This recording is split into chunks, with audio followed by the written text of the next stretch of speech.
Hello everybody, welcome to Snyder's Inc. Today we got a new video here. This is 10 more of YouTube's worst disgusting banned users. So we're gonna get right into this, ladies and gentlemen. Hit the like button, hit the subscribe button, comment, stick down below. Let's go. Insert by rate. They did say hamsters are like skateboardists. Why? Why would you do this to me? Why would you do this to me? Today we'll talk about 10 more of the worst and most disgusting banned YouTubers. The previous episode has been received quite well. Thank you a lot for watching. Like in the previous episode, there will be some better known YouTubers in this list, but some are rather unknown, some of which I have never heard of myself before. I also want to say that for pretty much every YouTuber in this list, I use Wikitubia to get my info from, since all of these channels are banned, and it was sometimes very difficult to research them outside of Wikitubia. But before any of that, guys, once again, it's finally time to become a real YouTuber, since this video is brought to you by everyone's favorite game. I'm moving. Dolly Flash. Leighton Allen LeBoot, or better known as Dolly Flash Online, was mostly uploading clay animations. These weren't your usual animations though. His content was very disturbing. It feels like he was projecting his own fantasies in those videos, most of which I'm not even sure I can show.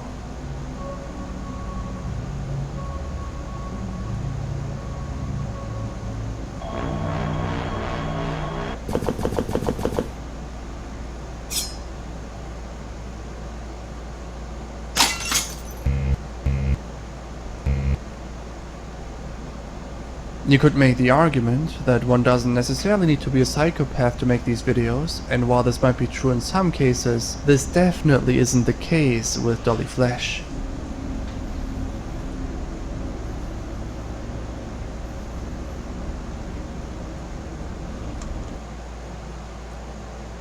Listen, my man is a Dolly Flash here. Is a not all there type of individual. He clearly ain't all there in the brain, you know, man. He got some issues, and some need to be worked out type of issues is what he's got. My man needs some psychopathic psychedelic help. Holy crap! Go see a therapist, my friend.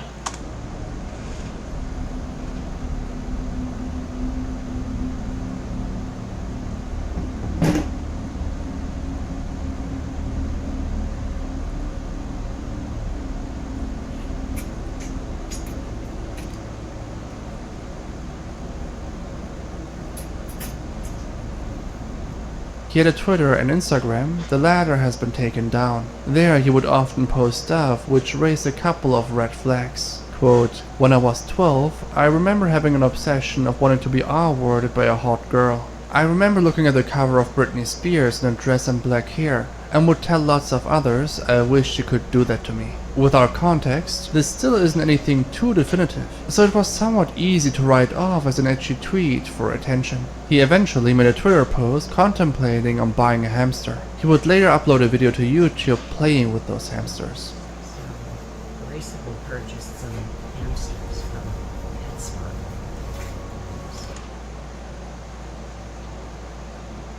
I know about this guy now. I remember this guy. I'm trying to remember what video it was. I remember him from. Well, we've seen him before, and he's got some issues.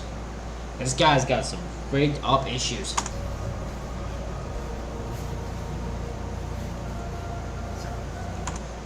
I've always wanted to buy a hamster. I want to buy a pet. I want to get a pet. I just can't afford one. I want to get one though.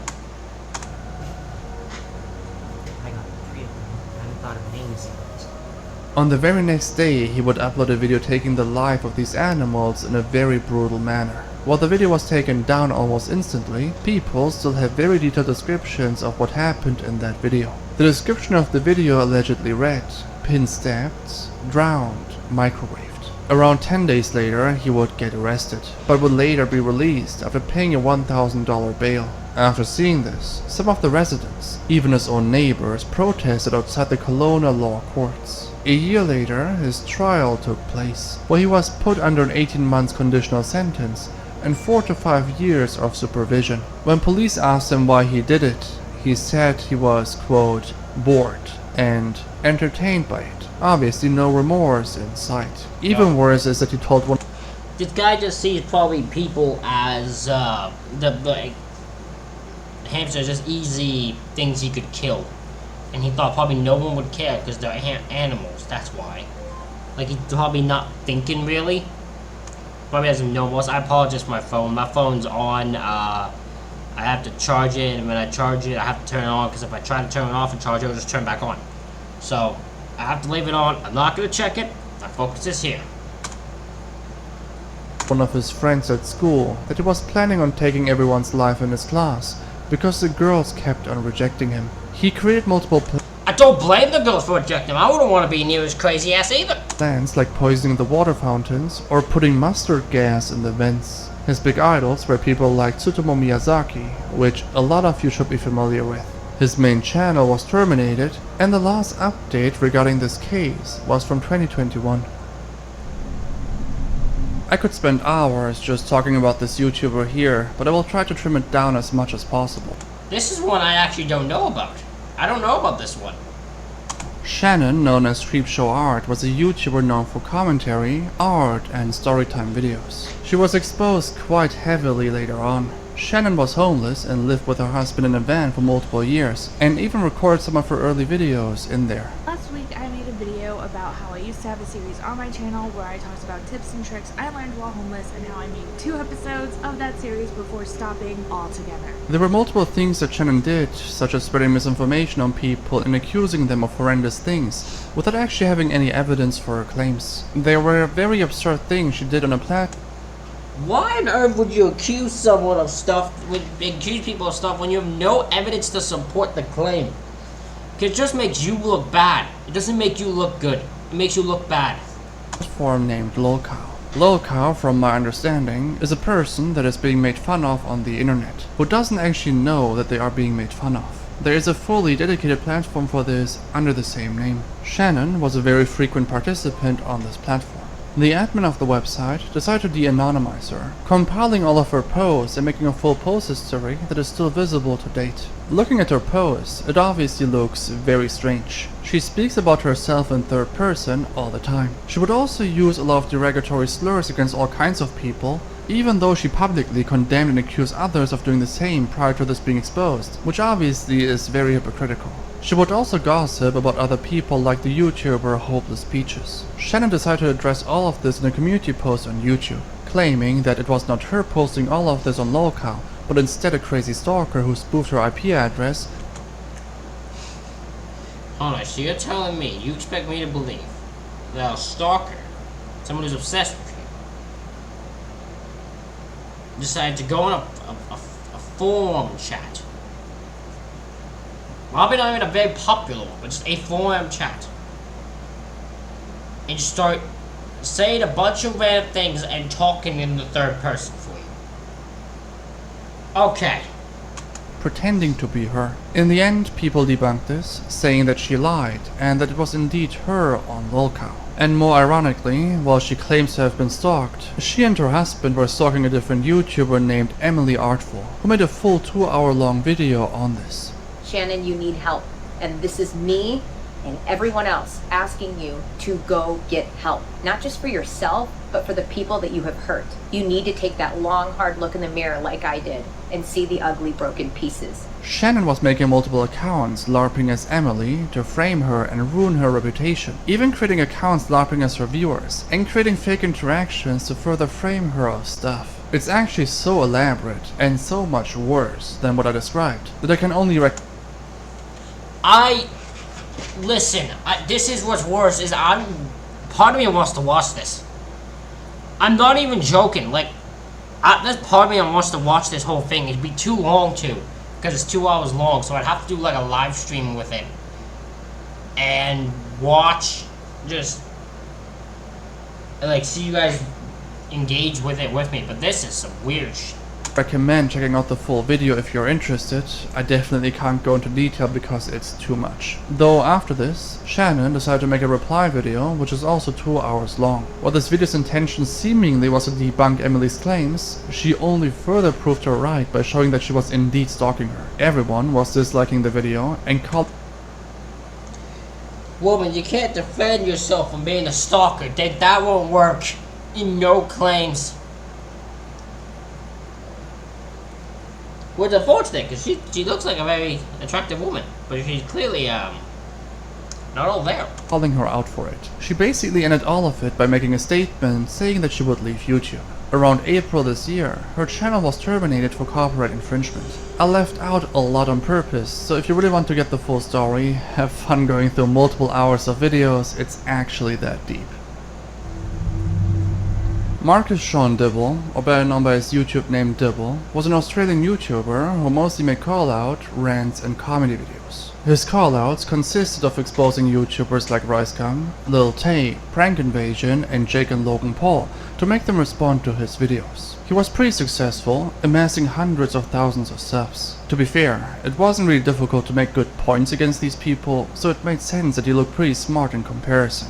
However, Dibble is very controversial himself. The first bigger controversy was him making fun of someone named Percy Inglis, who endured 5 years of constant harassment by Dibble's fans. Dibble was mostly making fun of him, creating memes, etc. This harassment then quickly took over Percy's real life, where he would get beaten up in school. Keep in mind that Percy was a teenager during all of this. Consequently, Percy began to work on himself. He practiced Brazilian Jiu-Jitsu, becoming a 2-time Australian BJJ champion. Though once the pandemic hit, he decided to off himself, which many have attributed to Dibble's online output and made him responsible for it. Dibble, out of what seems like pure desperation, tried to twist the narrative by stating that he and Percy were actually friends, and that he was in contact with his family. Percy's family has denied those claims. Afterwards, Dibble has... My man, you... Listen, here's the thing. If you make fun of people, right? If you have a channel that makes fun of people, you have to understand what's gonna happen. The first thing you have to do is tell people not to make fun of anyone. Because you shouldn't. Absolutely not. You should never make fun of anyone just for their looks or anything like that. Especially because you never know how much it can affect them in real life. And affect them mentally. This guy has no remorse for that. He has no remorse or care about that. He's just a dumb guy who thinks he's some sort of like tough jock, probably. He ain't.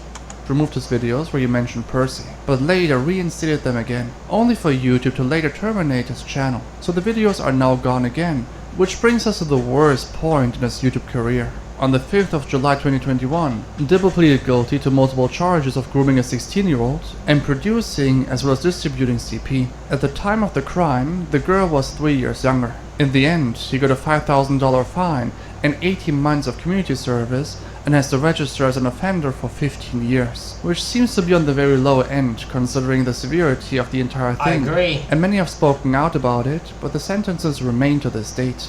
All of his social media channels were banned after the sentencing. In the following, we will talk about 3 channels that were terminated since they all were connected. SMNI News was a Philippine far-right, religious free-to-air news television network based in Makati City. They also had a YouTube channel under the same name. SMNI News was founded by Apollo Caron Quiboloy, who was the church leader of the Philippines-based restorationist church called the Kingdom of Jesus Christ, or short KJC. KJC claims to have 6 million followers. SMNI News itself had over 1.7 million subs on YouTube before it got terminated. The reason for the termination is actually extremely severe. In December 2022, the US Treasury announced sanctions against Quiboloy. They accused him of using his position to R-word and traffic multiple women and girls in his congregation for more than 10 years. The girls were as young as 11 and 12 years old, and the entire procedure was highly systematic. He promised those girls and women privileges and told them they would be avoiding eternal damnation. Consequently, he was sued for keeping them against their will and brainwashing them. There are actually a lot more allegations surrounding him, like him orchestrating the assassination of people for not selling their land to him and his sect, but these claims don't seem to be proven yet. Quiboloy also saw himself as, quote, the appointed son of God and the owner of the universe. Prove to me that you are a son of God! when he announced that God had he's not all there. When a man is a preacher who thinks he's the son of God and is and brainwashing women and manipulating people and all that, he's not a preacher of any Lord or anything like that. He's just a man who's fully lost the plot. had appointed him Christ on earth. Sinful thoughts, anger, lust, any of those things, you don't experience those on a daily basis? As a human being? Yes. I have already overcome all of those. Some ordinary gamers made a video about this entire ordeal and also got Kibolo's personal channel terminated. Google also said the following in a statement to reporters, quote, "After review and consistent with these policies, we terminate the Laban Kasama Ang Bayan, KOJC, and SMNI YouTube channels. All of these channels were deleted just recently in June and July of 2023. Oh, it's time for this fucker asshole. This asshole for what he did. I've recently come under some fire on social media for mistakes I've made in the past. I used to ask fans for twerking videos. Yes, twerking, the dance move. It's not something that I'm proud of. It's not something that I think is right. And I shouldn't have done it. This is one of the better known cases, so I'll try to keep it short. Austin Henry Jones, better known as Ozdude Pro, was mostly doing music content on YouTube. He sent explicit materials to his own underage fans and was found guilty in 2019 and is serving 10 years in prison. Before we get into the more disgusting part, let's quickly talk about his career, since he actually was quite successful. How do people like him get successful? Like, they don't deserve it. They don't deserve to be successful. I'm not saying people like me do or anything, but fucking hell, people like him don't. Takes advantage of the power and popularity he had. Having over 500,000 subs, which was way more in relation to other YouTubers back then. He would also go on numerous music tours. In 2010, he released his first album called Out of Character. The music he produced for his videos were mostly rock or punk. He also did covers of other songs of artists like 21 Pilots, Justin Bieber, and Fall Out Boy. He would also do vlogs talking about his life and thoughts, though this didn't seem to be his main content. He would also upload short skits on YouTube and Vine, if anyone still remembers that. This brings us to the main reason why this guy is featured in this video. A website named PubFresh reported that Austin would text many of his fans, asking them for explicit material, even making a tutorial video for them on how to twerk. No joke.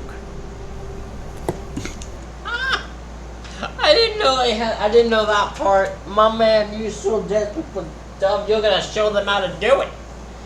You're like, here's how you do the video I want you to do. It's just fine. You might look weird, but trust me, it's fine. You know. Hey cutie, so this is like the first basic twerk move. So this is what you do. I won't show the full thing here, but he goes on to demonstrate what he wants the girls to do, which was just a tad bit creepy. He was actually successful in his attempt to receive materials from them, and when all of this came out, he reached out, begging them to not expose him, because it would tarnish his public reputation. So obviously there was no guilt. Afterwards, he would upload an apology type video where he would admit to most things being true. He also said that he would try to improve himself and that he was in a dark place, so the usual stuff. Some of his fans actually bought it and were forgiving him, while the other half wanted further actions to be taken. There is no way. Listen, I'm sorry. This YouTube community, you'll take the basic ass apology, won't ya? Like, you could not for a second buy this guy, believe it. The fact that people actually would look at his apology and believe he's sorry, oh, that makes y'all look bad. That makes that YouTube people look bad. In 2017, he was arrested at an airport. He was released shortly after, paying a bond of $100,000. He would be put under house arrest during this time. This prompted many users on the internet to making more videos on him, resulting in his apology video getting mass disliked. While YouTube initially argued that they wouldn't be deleting his channel because nothing on the channel violated the YouTube guidelines, they decided to eventually give back in and terminate him. Shortly after, he was sentenced to 10 years in prison. could somewhat understand YouTube thing, because it's not like he does anything on YouTube. So at first they were just like, well, he technically didn't do anything that, like, on the channel that violated our service. But then they were like, okay, now that I think about it, he's using our platform, and the popularity he got on the platform to do this stuff. So, yeah, okay, we'll terminate it. Also, we don't want him making money while he's in jail off of us. And will be released in 2027. Amos Yi-sang was a Singaporean YouTuber, uploading comedic sketches, but he was also very deranged. In multiple instances, he was defaming religion. Him disrespecting Islam got him charged multiple times, in one instance leading to 6 weeks in prison. Some called him a free speech activist, but people will later realize that he was a diagnosed narcissist, seeking and loving the attention that he was getting. He would later make videos defending the idea of adults sleeping with children as long as the children consent. He would get terminated off of YouTube after this. Everyone was dropping and cutting ties with him, leading to him being homeless and begging to stay in houses in exchange for money, but he would eventually find a place to rent. After this, there was a Twitter account that leaked interactions between him and a 14-year-old exchanging very explicit material. While Amos has denied the authenticity of this, he was charged and took a plea deal to get 6 years in prison. He'll be free in 2026 and looks vastly different from before. I hate TikTok. The amount of unoriginality that goes into the site every day. FredFlintstone.jpg, real name Alberto, is a 20-year-old YouTuber and was mostly known for his comedy and prank videos. There is a small backlog of archived videos, but I don't see anything too interesting except a livestream where he has a mental breakdown. And trolls made racist memes, falsely crediting him by putting his username as a watermark on the meme. I'm not racist! I'm not racist! I'm not racist! Why? Why would you do this to me? Why would you do this to me? Well, this was one of the most infamous videos or live streams he made. Worse things started to leak. He had a private IG account, which only a select few had access to.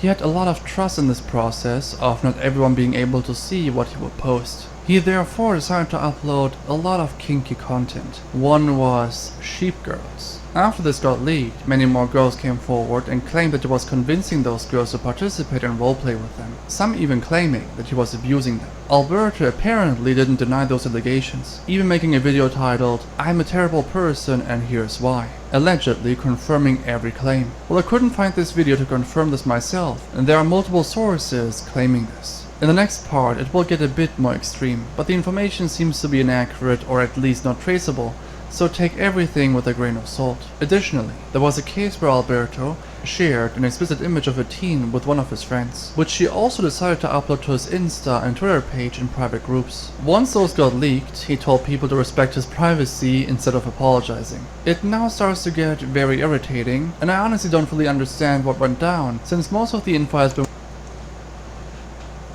This guy just seems like an absolute fucking idiot. Like an absolute fucking idiot. A heartless, remorseless idiot. Well, was racist too, probably. Wiped off the internet. According to Wikitubia, the friends contacted police to report Alberto, and while the police was allegedly responsive at first and was investigating it, they dropped the case for no apparent reason. The information is very contradictory, so I have no idea what went down, but he was never charged from the looks of it. He also apparently was getting doxxed by people who hacked him, and he also tried to have a comeback under the name AI the hippie dude, but I couldn't find any evidence on this. Kai Gallagher, better known under Foodism, was a YouTube troll known for making pretty deranged content, like mocking the passing of recently deceased celebrities. He would basically do anything for clout. He made a video where he said that the passing of Rice Gum's baby was deserved, and that it is now in hell. Okay, so he's a guy who just would say whatever, do whatever in order to get attention. So he has no credibility, no integrity, no respect,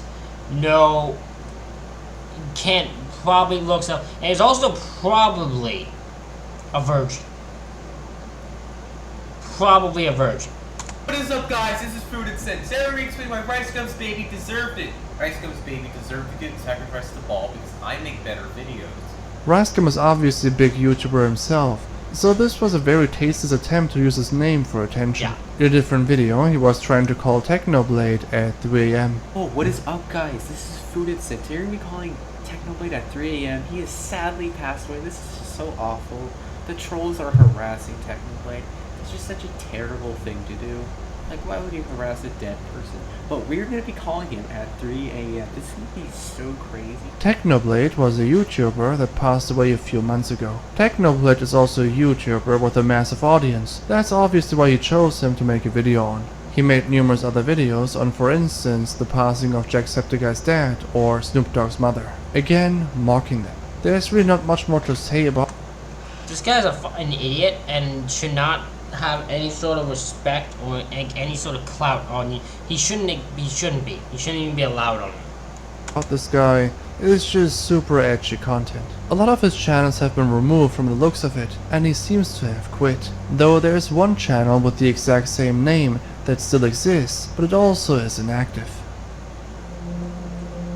Christopher Pezzett is an American YouTuber known for trolling videos and spamming the comment sections of YouTubers. He made numerous rant videos in which he claimed that most content creators are bad. He explained to his viewers that some are controversial. I'm sorry for like always touching my thing. This one I feel so tired, and I don't know why. So I'm trying to. It's bothering me, but nothing I can do. Talked about their contents, made fun of their personalities and their appearances and so on. Though he himself was very controversial as well. He would make my man numerous videos. You shouldn't be doing any video making fun of someone's looks. That's all I'm gonna say, okay? Videos in the passing of YouTubers or their relatives like Jacksepticeye's dad, Technoblade or George Floyd, and would celebrate them by dancing and laughing in his video, saying they all deserve to die. He would make videos such as eating Technoblade's remains, summoning Technoblade at 3 AM, and calling Technoblade at 3 AM. In other videos, it feels like he's hating on people just for the sake of hating, not because he actually hates them or has any. No, there are people who go on YouTube and say the most horrendous, pathetic, heartless, ridiculous shit ever. And they will just pretend like that they'll get popular from it, and they'll think that people will like support them, and he'll get their weird fan base, and they'll get that sick, twisted fan base. But they will also get people, and there'll be way more people who are like, you are a fucking asshole, and you should be off YouTube because of this. Any valid points, like in this video titled Cory X Kenshin is garbage. Hello everyone. Today I'm going to be exposing a YouTuber called Cory X Kenshin, and for good reason too. So let's get started. The number one reason why I hate Cory Kenshin is because he always goes on these long breaks. Like, he doesn't even tell his fans that he's about to go on a break either, which pisses me off. He would That is horrible. Horrible. This guy is so bad. This guy's so bad at even trying to hate someone. God damn. Then go to Cory's comment sections to spam his video, which got him attention, but it was obviously negative. He would do the same with Mr. Beast, calling him a scammer, which resulted in him receiving hate from Mr. Beast fans. Strangely, some of his videos would be exact copies of other videos from, for instance, Food is Sin or I Am Kevin BB, both doing similar content. This was for a reason, since in one of his videos he would talk about how he wanted to be the most hated YouTuber, a goal which a different YouTuber named I Am Kevin BB tried to achieve. He would also do 3 AM videos titled Eating My Grandma's Ashes at 3 AM Gone Wrong, where he would just eat ramen, so it's obvious clickbaiting for views. He would later apologize for using Technoblade's passing for attention, but this didn't really seem sincere, since once Cyberwolf's sibling passed away, he would do the same stuff all over again. Subsequently, he would get raided by other YouTubers, and all of his channels were getting terminated, regardless of how many he created. So this guy's disturbing. Okay, we got the last one. So this guy who looks like a gym guy. I don't know who he is, but he looks like a gym guy who's a fucking critiquer of everyone. That's my guess on him. YouTuber, known for his vlogs and music. He's sitting at over 2 million subs. While some of his channels were terminated, some were reinstated, and this guy's actually back on YouTube since the end of last year. I wasn't sure if I should take him into this list, but considering that some of his channels are still banned, and his main channel was also banned for a while, I thought it would still fit, especially because this guy is quite controversial. At one point, Baka was the most subscribed Balkan YouTuber, but eventually got surpassed by the likes of Umko. Most of his videos are the usual stuff, so nothing out of the ordinary, but then there is a huge list of controversies. Most are beefs between him and other YouTubers, which we'll skip, because most of you probably aren't really watching Serbian YouTubers. And from what I've seen, it's nothing too crazy. What's crazy though, is him having intercourse with a 14 and 16-year-old. He claimed that he specifically asked both for IDs, and while one didn't want to show it, the other claimed to not even have one. He still had intercourse with them. I was about to say, that doesn't undo you, dude. The worst thing you should do is if someone is trying to tell you the consent, and you ask for IDs and they won't show you IDs or claim they don't have them, do not take their word for it. What the? That makes you look worse. Without knowing how old they are. There were also texts leaked, but Baka claims that these are fake. He lost his sponsors after all of this came out. He would even get attacked in real life with X as a reaction, and he quit YouTube for a total of 2 weeks before returning. Baka would also promote pyramid crypto schemes on his Instagram, saying that he invested money into this company called Qubit Tech, and that they were printing money for him while he didn't have to do anything, obviously encouraging his audience to also participate. This crypto scheme was later exposed on Reddit, but he seems to have gotten away with it. There was also a crazy feud between him and this guy. I won't even try to pronounce that name, but he founded the Pink Media Group, a mass media company in Serbia. He and Baka would go back and forth, and there were a lot of very wild accusations, such as that this guy had taken the life of his ex-wife, and had given other people money to take the blame, or that his son drove over someone and he bribed the police so his son would get less of a sentence. Baka was accused in a documentary of the stuff that I already mentioned, and that he would harass people online and for fraud. Like I mentioned, some of Baka's channels were terminated, his main channel got reinstated, and he's still producing content to this date. Don't forget to use my... What a goddamn bunch of crazy ass people that exist on YouTube. Ladies and gentlemen, hit the like button, hit the subscribe button, comment what you think down below. Thank y'all for watching, I'll see y'all for the next one.